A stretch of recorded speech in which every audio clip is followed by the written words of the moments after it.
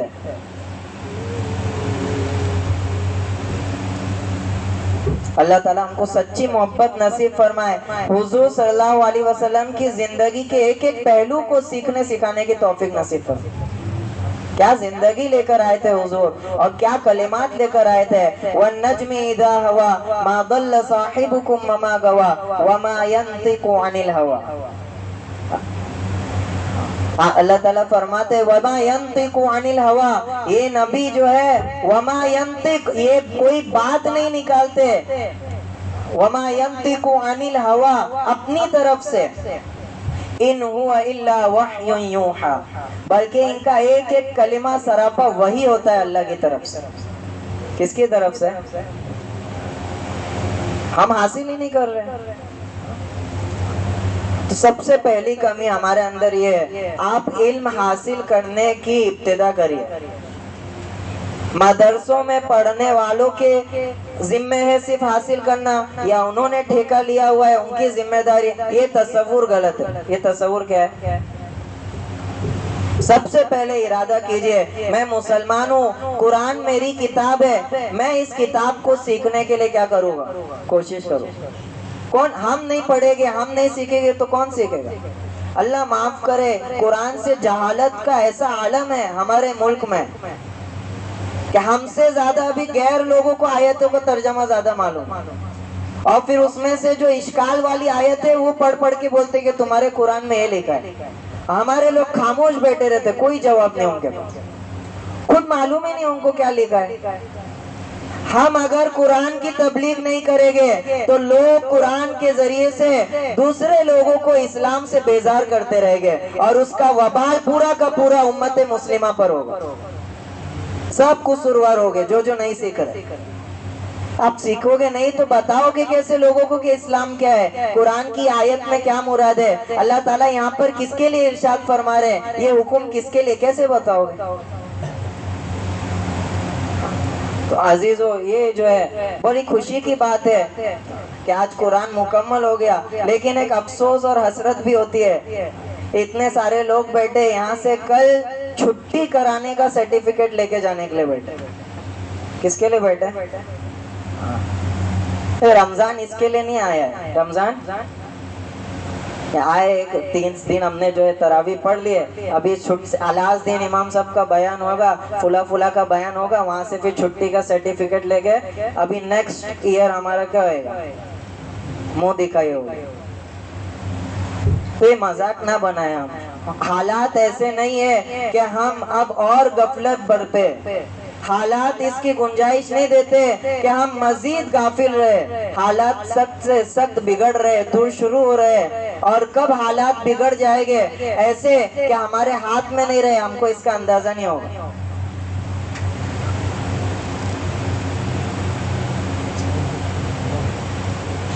امام صاحب بول رہے بڑی ہو گئی بات،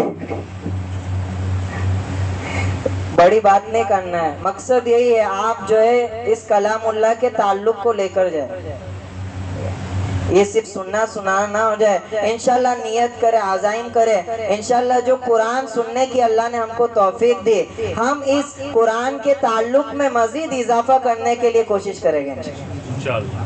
یہ رمضان کے بعد بھی اپنا تعلق کلام اللہ سے قائم رکھے، اور کلام اللہ سے تعلق قائم کیسے رہے گا؟ کلام اللہ کو اپنے سینوں میں رکھنے والوں سے تعلق قائم کرنا پڑے، جن کے دلوں میں قرآن محفوظ ہے ان سے تعلق قائم کرنا، صرف رسمی طور پہ نہیں ہو حافظ جی ہو یہ جو ہے فلا فلا، ہم سیکھیں ان سے، مسائل پوچھے، کلام اللہ کی آیتوں کے بارے میں سیکھیں، تو انشاءاللہ ہماری بیداری اور اسلام کے تعلق سے بصیرت بڑھتی چلی جائے گی، اور ہم اسلام کا صحیح تعارف لوگوں کو کرا سکیں گے، جو ذریعہ بنے گا ان کا اسلام کی طرف آنے کا۔ ہم یہ کام نہیں کر رہے تو دوسرے لوگوں کو بیزار کرتے جا رہے ہیں، اور حالت یہاں تک پہنچ گئی ہے کہ خود مسلمان اسلام سے بیزار ہوتے چلے جا رہے ہیں، چھوڑ کر جا رہے ہیں۔ ہم بولتے چھوڑ کے جائیے، لیکن چھوڑ کر جانا آپ کا کب معتبر ہوتا ہے؟ جب آپ اس کو سمجھتے پھر چھوڑتے۔ اب تو سنی باتوں پہ کیا ہوگا؟ تو اس لیے سیکھنے سکھانے کی ضرورت ہے۔ آخری حدیث بولتا ہوں، آپ علیہ الصلوۃ والسلام نے فرمایا، مشہور حدیث ہے، خیرکم من تعلم القرآن وعلمہ۔ کون سی حدیث ہے بھائی؟ تم میں سب سے بہترین شخص وہ ہے جو قرآن کو سیکھے، وعلمہ، سیکھ کے بیٹھ نہیں جائے، واو عطف لے کر آئے، یعنی دونوں کام کرو گے تو خیر کا لقب ملے گا۔ اب سیکھو نا، اس نیت سے سیکھو کہ میں سیکھ کر دوسروں کو سکھاؤں گا، کیوں ہم خیر کا ذریعہ نہ بنے؟ ہمارے سکھانے سے اگر وہ بات کسی آگے تک پہنچ گئی، کسی کی ہدایت کا ذریعہ بن گئی، تو اس کی تمام نیکیوں کا ثواب کس کو ملے گا؟ سکھانے والے۔ تو آپ نے فرمایا، خیرکم من تعلم القرآن، تم میں بہترین ہے وہ شخص جو قرآن کو سیکھے، وعلمہ، اور اس کو سکھائے، تو بہتر بنے گے سب انشاءاللہ۔ اللہ تعالی ہم سب کو اس حدیث پاک کا مصداق بننے کی توفیق نصیب فرمائے۔ اسی طریقے سے جو ہے اس مسجد میں بھی قرآن کو سیکھنے سکھانے کی فکر کی جاتی ہے، ماشاءاللہ ہمارے امام صاحب بھی ہے، نیز اتوار کے دن ظہر کی نماز کے بعد تفسیر ہوتی ہے، اس میں آپ حضرات جو ہے شرکت کی جو ہے اس میں اہتمام فرمائے، کوشش کرے کہ کلام اللہ کو کس طرح ہم جو ہے سمجھے، تو اس میں تفسیر ہوتی ہے، کوشش کی جاتی ہے سمجھنا اور سمجھانے کی۔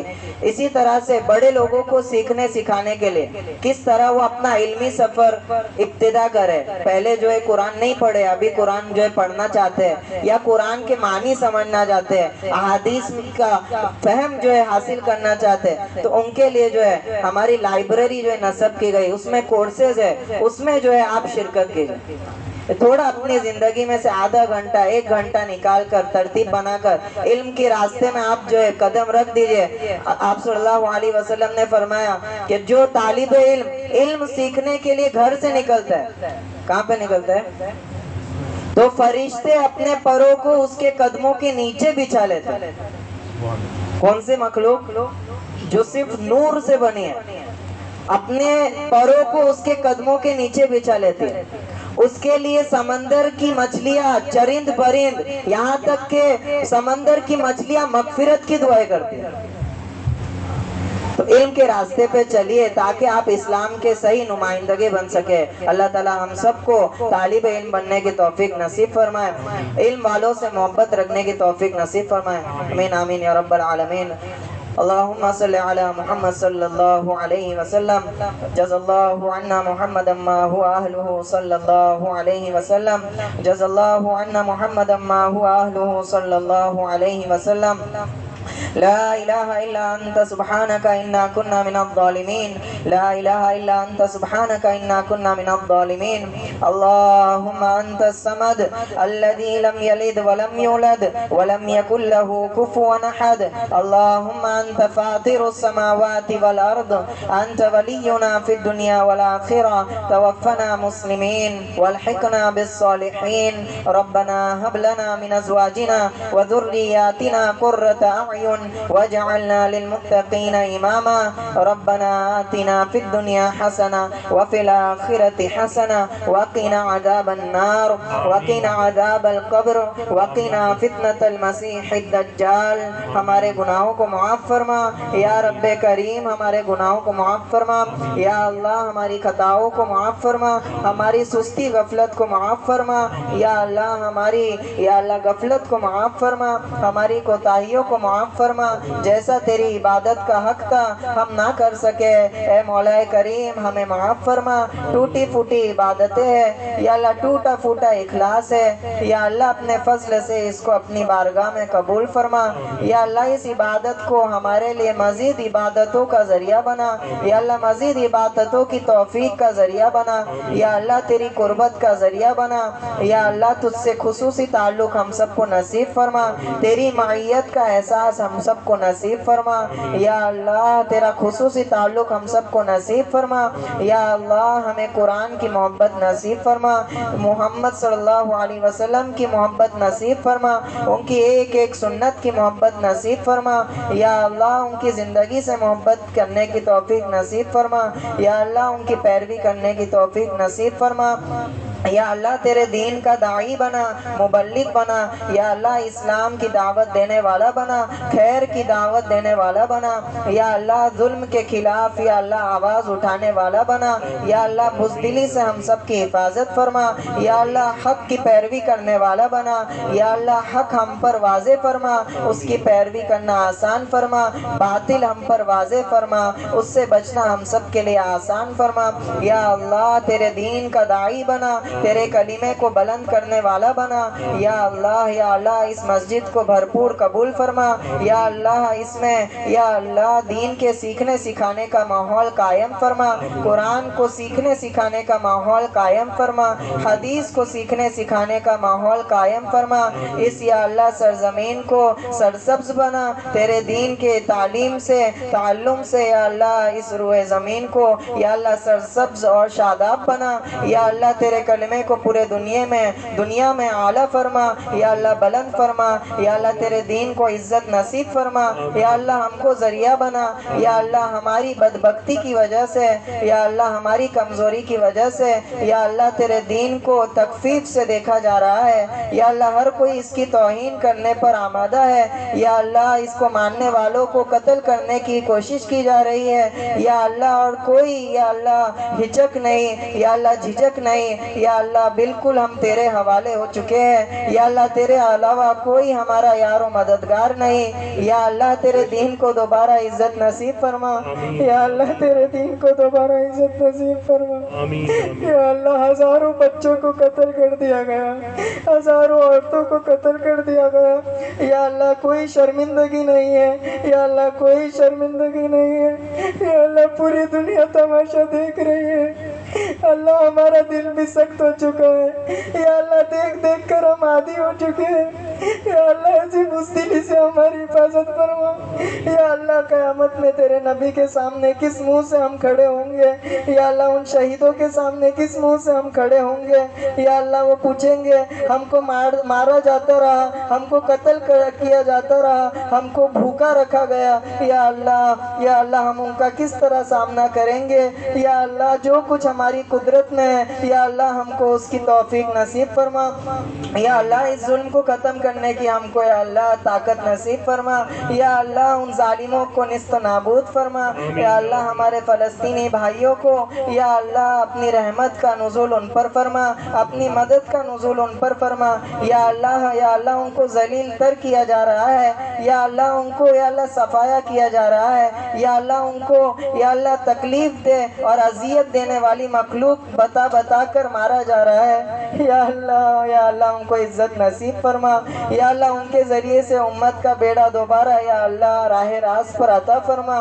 یا اللہ تو نے رمضان ہی میں تیرے صحاباؤں کی مدد کی تھی، یا اللہ رمضان کے کچھ ہی دن باقی ہیں، یا اللہ ہم توقع میں تھے کہ رمضان میں تیری مدد آئے گی، یا اللہ تیرے صحاباؤں پہ تیری مدد آئی تھی، جنگ بدر میں تو نے اپنی مدد کا نزول کیا تھا، یا اللہ ہم بھی انتظار میں تھے، یا اللہ ہر دن خبریں پڑھ رہے تھے، یا اللہ رمضان مکمل ہونے کو ہے، یا اللہ نسل کشی ختم ہونے کا نام نہیں لے رہی، یا اللہ قتل و غارت کا بازار ختم ہونے کا تھمنے کا نام نہیں لے رہا، یا اللہ کچھ دن باقی ہے، یا اللہ رمضان کے انقطاع سے پہلے اپنی مدد کا نزول فرما، یا اللہ ہمارے دلوں کی تسکین کا سامان مہیا فرما، یا اللہ ان کے ظلم کے خاتمے کا سامان مہیا فرما، یا اللہ امت کو دوبارہ قیادت نصیب فرما، امت کو یا اللہ صلحاء اتقا مخلصین یا اللہ رہنما نصیب فرما، یا اللہ ہم سب کے دلوں کو پاک صاف فرما،